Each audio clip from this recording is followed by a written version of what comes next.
কেমন আছো বন্ধু? আশা করছি সকলেই ভালো রয়েছে। আজকে বানিয়ে এনেছি ফুলকপি, পনির, আলু, কড়াইশুঁটি দিয়ে একটা তরকারি। খুব সোজা, তোমরাও বানাতে পারো। বানাবার জন্য নিয়েছি পনির, আমি এটা একটু ভেজে নিয়েছি। আর নিয়েছি টমেটো, কাঁচা লঙ্কা, আদা, কয়েকটা কাজু কিশমিশ আর কড়াইশুঁটি, আলু আর ফুলকপি। ব্যাস এই দিয়েই রান্না করব। প্রথমে কড়াইতে তেল দিয়ে আমি আলু আর ফুলকপিগুলোকে একসঙ্গেই ভেজে নিচ্ছি। তেলটা একটু গরম হয়ে এলে তবেই কিন্তু ভাজবে, নাহলে একটা দেখবে কাঁচা তেলের গন্ধ ছাড়ছে, বুঝলে? যে কোনো রান্নাতেই সেটা করো। এবার আমি কিছুটা ভাজার পরে টমেটোগুলো দিয়ে দিচ্ছি, দিয়ে টমেটোগুলোও কিন্তু ভালোভাবে ভেজে নেব। এটা যত ভাজবে তত কিন্তু এর টেস্ট বেশি ভালো আসবে। আর অন্যদিকে আমি যে মশলাগুলো করব তার জন্য এই যে কাজু কিশমিশ আর কিছুটা টমেটো আর তোমার আদা কাঁচা লঙ্কাটা একটু পেস্ট করে নিলাম, শিলেও বাটতে পারো, আমি মিক্সিতে করেছি। দিয়ে এবার আমি আলু আর ফুলকপির সঙ্গে এই মশলাগুলোকে ভালোভাবে কষিয়ে নিচ্ছি। এটা কিন্তু একটু ভালোভাবে কষিয়ে নেবে, নাহলে এর থেকে একটা কাঁচা গন্ধ আসবে। দেখো ভালোভাবে কষিয়ে নিচ্ছি। আমার ভিডিও ভালো লাগলে একটু লাইক শেয়ার করে পাশে থেকো। দিয়ে দিলাম সামান্য পরিমাণ হলুদ, নুন আর সামান্য পরিমাণ চিনি আর লঙ্কা গুঁড়ো। এইটা তোমরা না দিলেও পারো। দিয়ে দিলাম ধনে গুঁড়ো আর মৌরি গুঁড়ো, দিয়ে আর একটু কিন্তু এটা শুকনো লঙ্কা গুঁড়ো দিলাম, আর এটা দিচ্ছি কাঁচা জিরে গুঁড়ো। দিয়ে ভালোভাবে আমি কিন্তু এটাকে কষিয়ে নেব।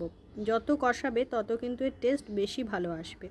এটা কষাতে কষাতে যখন তেল ছেড়ে আসবে তখন দেখবে এর কালারটাও কিন্তু চেঞ্জ হচ্ছে। এটা কিন্তু খেতে দারুণ লাগে। ভাত, রুটি, পরোটা, লুচি সব কিছুর সঙ্গেই কিন্তু খেতে পারো। এর স্বাদ কিন্তু অসাধারণ, কথা দিতে পারি। তোমরা যদি শীতকালে একবার ট্রাই করো না, মুখে লেগে থাকবে। আমি তোমাদেরকে বলবো একবার এইভাবে এই তরকারিটা বানাও। তেল ছেড়ে এসেছে, আমি অল্প পরিমাণ জল দিয়ে মশলাটাকে ভালোভাবে কষিয়ে নেব। যে কোনো রান্নায় যদি দেখো একটু কষিয়ে কষিয়ে করো না, স্বাদ কিন্তু বেশ ভালো আসে। আমার তো বেশ ভালো লাগে। তোমাদের কার কেমন লাগে কমেন্ট করো। যদি তোমরা কোনো নতুন রেসিপি দেখতে চাও আমাকে কমেন্ট করো, আমি সেই রেসিপি নিয়ে তোমাদের সামনে হাজির হব। দেখো কষানো হয়ে গেছে, এবার আমি জল দিয়ে দিচ্ছি যাতে ভালোভাবে এই আলু আর ফুলকপিটা সেদ্ধ হয়ে যায়। তার জন্য পরিমাণ মতন জল কিন্তু আমি দিয়ে দিচ্ছি। দেখো এবার আমি আরেকটু জল দিচ্ছি, একটু ঝোল ঝোল রাখবো এটা।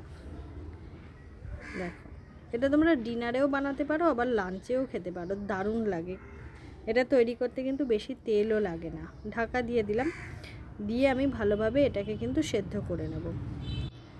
দেখো এবার আমি মটরশুঁটিগুলো দিয়ে দিচ্ছি। মটরশুঁটিগুলো কিন্তু আমি আগে থেকে একটুখানি জলে সেদ্ধ করে রেখেছিলাম। আর দিয়ে দিচ্ছি ভাজা পনির।